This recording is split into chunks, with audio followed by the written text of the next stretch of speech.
Ngayong nalalapit na ang Semana Santa, paniguradong dagsa na naman ang tao sa kalsada.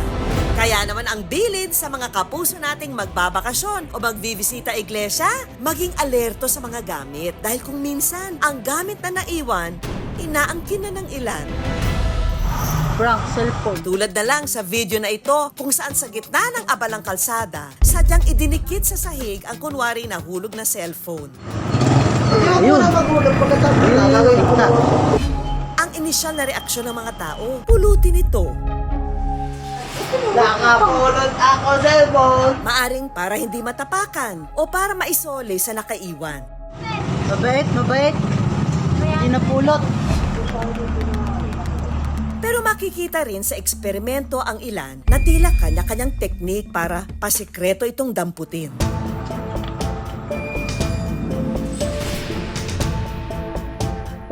Naku, patay tayo riyan. Dinala na yung cellphone.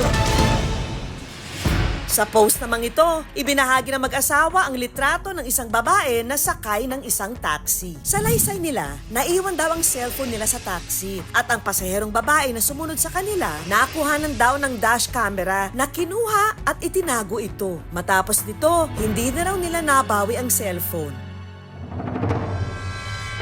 E paano kung ikaw ang nakakita ng naiwang cellphone sa isang taxi?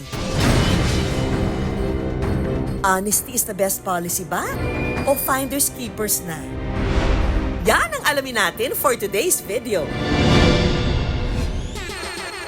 Ang eksena, kunwari may iwan ng kasabot natin ang cellphone niya sa taxi. Sa eksperimento ng naiwang cellphone, team ibubulsa ka ba o team isosole? Cellphone. Ah? Kuya, may nakaiwan ng cellphone, no? Ha? May nakaiwan ng cellphone. Sino huling bumaba? Baka yung pasahero ko kanina. Hello, bukas pa, oh. Opo. Bukas pa, eh. Okay pa? Oo. Kuya, ano, ikaw nang Tawagan nila. Hintayin nila mong tumawag. Hintayin mga tumawag lang. Naku, makikipagkita pa tayo. Tayo mag-date. Hindi, kay kuya. Hindi tayo na lang makipag-usap kasi nagde-drive si kuya. Tayo mag-date. Aba, ang dalawa handa pang makipagkita sa may-ari ng naiwan na cellphone. Naku, ay mukhang Papantahin na lang natin may. nanay pa naman. Naku, wala pang load. Gaya. Wala akong load. Wala siyang data. Tawagan mo yung asawa ko. Ayan, sa asawa ko. Asawa ko. Okay, okay. Wala. Hindi mag-connect eh. And it's time for the big reveal. Ayan, si ate. Good afternoon Ay, my gosh. Opo. Ma'am, actually, we are from GMA po. This is a social experiment. Oh my gosh! Opo, nagkoconnect na po kami sa... Nagkoconnect kasi kukontakin na. Tinatawagan namin yung asawa ko na ano eh. Binuksan ko yung data. Nakita namin yung asawa ko. So, tinatawagan namin. May... Tapos kinoconnect na sa... Oh my God, walang load. Kukontakin. Tapos, kasi pupunta kami Mega Mall. So, i-meet up namin doon. Ladies, salamat sa inyong ginunto ang puso, ha? Muling gumulong ang ating camera para maghanap ng Good Samaritan. At ang ating next na pasahero, Nga pala. Bye-bye. Hello. Thank you, kuya. aba si tatay na hindi ata nakita ang cellphone na ating naiplanta. Maaga pa naman, kaso lang mas maganda yung nandun na. Hanggang sa kalagitnaan ng biyahe, dito na siya tila may napansin. Eh, sa'yo yung cellphone to, kuya? Agad naman niya itong ibinalik sa ating driver.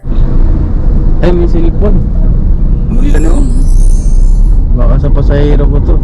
Mabuti napansin niya, sir. Nakita ko nga dito, eh. Sabi ko, kawawa naman yun na. Tawagan natin na O, pwede mo tawagan yan?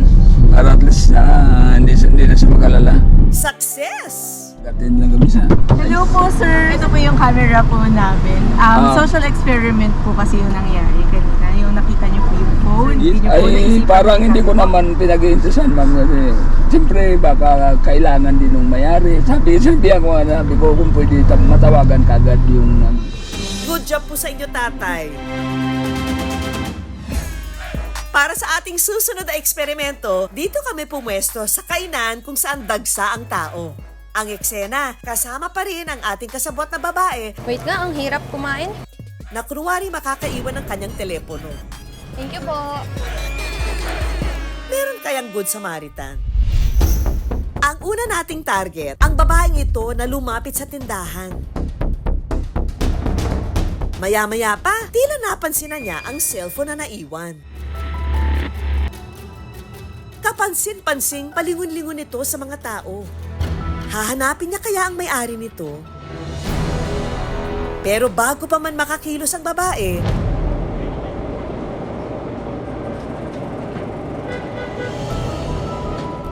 agad dinala ng staff ang cellphone sa harap ng tindahan para itabi. Sa huling pagkakataon, rorolyo muli ang ating kamera. Ang dalawang lalaki napansin ang naiwang cellphone.